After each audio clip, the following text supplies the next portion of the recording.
사진에서 보시는 것처럼 이 책의 원제는 The elements of persuasion, use storytelling of pitch better, sell faster, and win more business 라고 되어 있는데, 해석하자면 설득의 요소, 더 나은 홍보, 더 빠른 판매 및 판매를 위한 스토리텔링 활용, 더 많은 비즈니스의 성사. 누가 봐도 완전 비즈니스에 대한 내용입니다. 이 책이 2007년 8월 14일에 발간됐으니까 꽤 오래된 책이죠. 제가 유튜브 시작하면서 되게 말을 못하더라고요. 그래서 그런 방법들을 좀 알아내기 위해서 구매했던 책들 중에 하나예요. 그런데 이제 생각보다 이 책이 그것에 부합하지는 않더라고요. 뭐랄까, 방법보다는 원론에 가까운 그런 책이었기 때문인데요. 한국 명칭은 5가지만 알면 나도 스토리텔링 전문가. 이 책이 분량이 많지 않은데도 읽기가 되게 어렵더라고요. 그리고 머릿속에 들어오는 것도 별로 없었어요. 원론에 가깝기 때문이죠. 뭐 책이 나쁘다는 얘기를 하는 건 아니고요. 이 책이 알려주는 단 한 가지는 설득을 위해서는 스토리텔링이 중요하다 입니다. 뭐 그걸 모르는 사람은 없지만 우리가 일상을 살다 보면 이런 요소들을 놓치게 살게 되잖아요. 늘 말씀드리지만 이제 이런 책은 영양제거든요. 아는 걸 다시 일깨워주는 역할을 하는 거죠. 아파서 먹는 게 아니고 꾸준히 건강하려고 먹는 책이거든요. 이 정도의 내용을 알려주는 것만으로도 저는 이 책의 값어치는 충분하다고 봐요. 뭐 심지어 알라딘에서 중고로 구매했기 때문에 오히려 더 가치 있다고 볼 수도 있죠. 이 책의 핵심은 효과적으로 상대를 설득하려면 5가지 요소가 들어가 있는 스토리텔링을 하라고 주장해요. 이 방식으로 대화를 이끌어가면 좋은 리더가 되고 남다른 성공을 거두기도 할 거고, 어쨌든 훌륭한 영업인이 될 수 있다고 말해요. 그 5가지 요소는 바로 열정, 영웅, 악당, 깨달음, 변화입니다. 이 책은 총 9개의 장으로 이루어져 있는데 핵심 요소는 1장에 다 담겨 있어요. 2장에서 9장은 이 5가지의 요소를 풀어서 디테일하게 설명하고 있는데,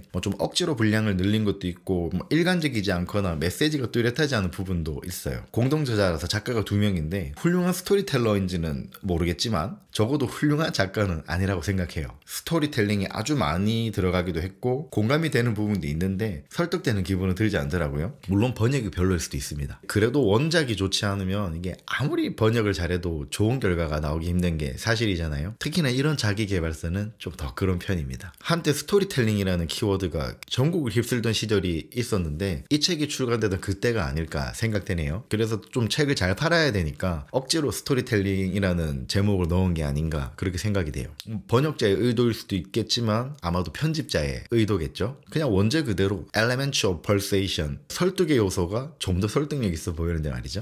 중요한 건 설득은 협상이라는 거예요. 이제 엄마 따라서 마트에 갔는데 엄마로부터 좀 과자를, 내가 먹고 싶은 과자를 얻어내는 거, 손님들한테 음식을 판매하는 거, 기업의 광고, 유튜브 썸네일 등등 이제 세상 모든 것이 사실은 홍보, 영업, 마케팅이잖아요. 설득을 잘하는 것은 좋은 협상가가 된다는 거고, 좋은 협상가는 모든 리더들이 가지고 있는 자질이라는 거죠. 즉 성공을 위한 필수적인 기술이라고 볼 수 있어요. 사람은 전략이 없으면 내키는 대로 하거든요. 그리고 아쉽게도 대부분의 사람들은 보통 비슷한 생각을 가지고 있습니다. 따라서 내키는 대로 하면 좋은 결과를 보기는커녕 자칫 잘못한 결과를 초래할 수 있습니다. 대표적인 게 주식인데요. 우리의 본능대로 자연스럽게 주식을 하게 되면 주가가 오르면 그 주식이 사고 싶어지고 주가가 내리면 팔고 싶은 유혹에 사로잡히게 될 거예요. 그리고 보통 실제로 그대로 행동에 옮기게 됩니다. 성공적인 투자를 하려면 본능과 반대로 가야 하거든요. 모두가 주식을 팔 때, 즉 공포가 사로잡혀 있을 때는 저렴하게 주식을 살 수 있는 기회고요. 반대로 남들이 사고 싶을 때, 그때 주가가 오르기 때문에 사실 그때 팔아야 수익을 남길 수 있는 거예요.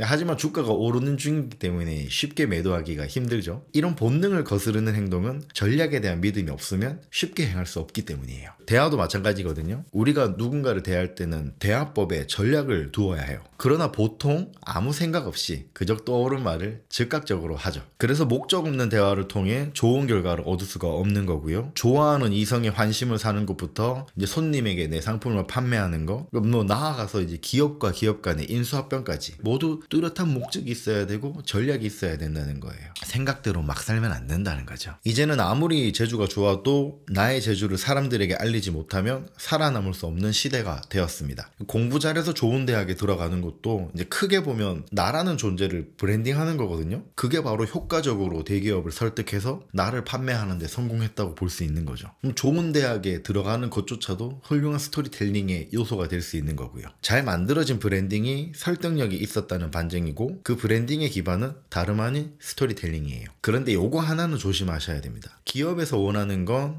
우리의 노동력이기 때문에 그 효용성이 떨어지면 바로 구매를 멈추게 될 거예요. 아니면 구매를 고민하게 되거나, 바꿔 말하면 취직도 기업 입장에서는 단지 구독 서비스일 뿐이라는 거죠. 따라서 여러분이 누군가에게 평생 구독을 제공하고 싶다면 남다른 경쟁력 혹은 매력을 지니고 있어야 할 거예요. 물건을 파는 것도 마찬가지입니다. 우리가 물건을 판매한다는 것은 결국 구매자를 설득하는 거잖아요.